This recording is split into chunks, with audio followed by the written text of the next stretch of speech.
एक दोस्त ने हमारे कमेंट किया कि सक्शन पे आइस क्यों आती है। तो मैंने सोचा स्पेशली वीडियो बना दूं ताकि सारे दोस्तों को, जो मेरे जितने भी सब्सक्राइबर हैं और जो नहीं सब्सक्राइबर हैं, उनको भी ये मालूम चले। ज़रूरी नहीं है ये चिलर हो, कोई सा भी एचवीएसी सिस्टम हो, चाहे वो स्प्लिट एसी हो, पैकेज एसी हो, या फिर चिलर प्लांट हो, या कोई सा भी रेफ्रिजरेशन सिस्टम हो।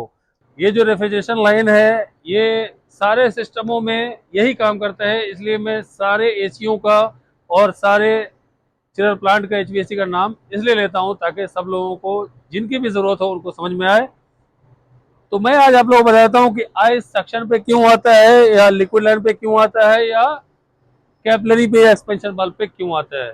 मेन मेरा यही टॉपिक है। लेकिन टॉपिक शुरू करने से पहले एक रिक्वेस्ट है, आप लोग मेरी वीडियो को जरूर लाइक करें, चैनल को सब्सक्राइब कर दें और बेल नोटिफिकेशन पे क्लिक करके ऑल पे सेलेक्ट करते हैं। अपने तो सब भी शेयर करें, क्या पता उन्हें भी इसकी जरूरत हो और मुझे सपोर्ट करें। ये आपका अपना ही चैनल है। चलिए मैं आप लोग को अभी बताता हूँ। ये जो आप देख रहे हैं ये पूरा रेफ्रिजरेशन साइकिल होता है। आप लोग जानते हो कि रेफ्रिजरेशन साइकिल होता है। तो रेफ्रिजरेशन साइकिल में क्या होता है, कंप्रेसर का काम होता है कंप्रेशन करना, गैस को कंप्रेशन करता है। कंप्रेसर को कौन सा गैस चाहिए? वेपर फॉर्म में इसको गैस चाहिए, वेपर स्टेट में चाहिए, इसको स्टेट भी बोला जाता है। वेपर रेफ्रिजरेंट जब कंप्रेसर के अंदर आता है तो उसको ये कंप्रेस करता है, कंप्रेशन करता है। उसके बाद ये हाई प्रेशर और हाई टेम्परेचर उसको स्टेट में चेंज करता है गैस को। वहां से फिर ये कंडेंसर में जाके लिक्विफाई होता है, इसका स्टेट चेंज हो जाता है लिक्विड में। उसके बाद जब हमारा लिक्विड है वो जाता है एक्सपेंशन वाल्व में, और वहां से रेफ्रिजरेंट के कंट्रोल को फ्लो करता है एक्सपेंशन वाल्व मीटरिक डिवाइस, और वो देता है इवोपरेटर में। ये जो कूलर आप देख रहे हैं इसको कूलर भी बोलते हैं, इवोपरेटर भी बोलते हैं।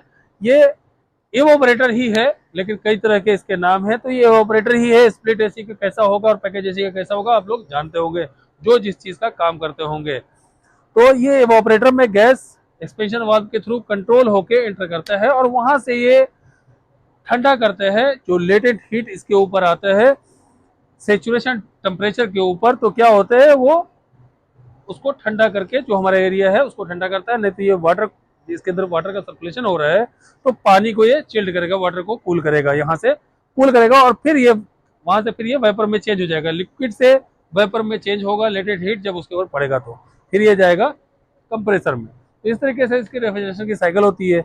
इसमें जो आइस क्यों आता है उसकी सबसे बड़ी वजह मैं बता देता हूँ कि आइस आने का जो वजह होता है, हमेशा दो तीन चीज आप लोगों को ध्यान रखना चाहिए। भाई ने मेरे कमेंट किया है कि गैस कम की वजह से आइस क्यों आता है।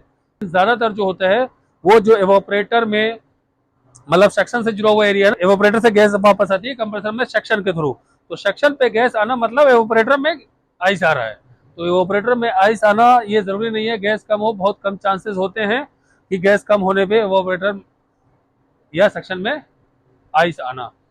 कई बार क्या होता है कि अगर आपके एवोपरेटर में पानी का बहाव नहीं होगा, फ्लो नहीं होगा, या फिर अगर आपका जैसे दूसरा कोई एसी है, एयर एयर टाइप है, एयर कूल्ड है, एयर कूल्ड ये भी है लेकिन कंडेंसर को इसमें बुलाया जाता है एयर कूल्ड। तो अगर उसमें एयर का बहाव नहीं होगा, जैसे कोई भी ऑपरेटर कूलिंग कॉइल है किसी भी एसी का, स्प्लिट का, पैकेज का, किसी का भी, तो उसमें अगर हवा सर्कुलेट नहीं करेगा तो उसमें ऑपरेटर में आइस आएगा, और सेक्शन में भी आइस आएगा, कंप्रेसर में भी आइस आएगा। इसमें अगर पानी का जो फ्लो है वो बंद हो जाएगा तो भी इसमें आइस आएगा। इसके लिए सेफ्टी स्विच लगे हुए होते हैं।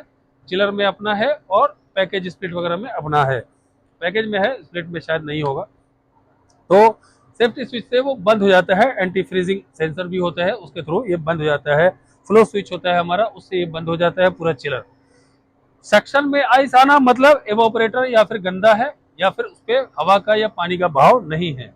और अगर आपका एक्सपेंशन वाल्व या कैपिलरी के आगे जो आप लोग बोलते हैं लिक्विड लाइन, हम लोग बात करते हैं स्प्लिट एसी में, पैकेज में, इसमें अगर आप बात करेंगे तो एक्सपेंशन वाल्व के बाद अगर आइस आ रहा है तो इसका मतलब यह है कि गैस कम है। गैस कम होता है किसी भी एक्सपेंशन वाल्व के बाद, अगर आइस आएगा तो उस टाइम में आप समझेंगे गैस कम है। और अगर एवोपरेटर गंदा होगा, सक्शन पे आइस आएगा तो एवोपरेटर गंदा होगा, या पानी का या हवा का थ्रो नहीं होगा उसके अंदर। इस तरीके से इसमें ये फंक्शन ये काम करता है। दूसरा, अगर लिक्विड लाइन पे भी अगर आप आइस आ रहा है या थोड़ा आइस टाइप का बन रहा है, तो वहां पे अगर ड्राई फिल्टर आपका ब्लॉक होगा, चौक होगा, तो उससे भी यहाँ पे आइस बनेगा।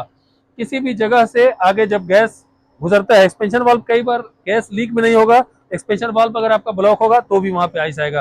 तो बहुत सारे रीजन होते हैं। इसलिए आप लोगों को घबराना नहीं है, कभी भी काम करना है सेफ्टी से काम करना है। अगर आप लोगों ने ट्रेनिंग लिया हुआ है तो बहुत अच्छा है, नहीं तो ट्रेनिंग लेके काम करें या किसी सीनियर के साथ काम करें, फॉल्ट तुरंत मालूम चलता है, हम लोगों को देखने की जरूरत है। तो उम्मीद है आप लोगों को मेरी वीडियो अच्छी लगी होगी। वीडियो अगर अच्छी लगी हो तो जरूर लाइक कर दें, चैनल को सब्सक्राइब कर दें और बेल नोटिफिकेशन पे क्लिक करके ऑल पे सिलेक्ट कर दें। अपने दोस्तों के साथ भी जरूर शेयर करें। तो चलिए दोस्तों, जल्दी मिलता हूँ नेक्स्ट वीडियो में। Thank you very much for watching my video. Bye bye.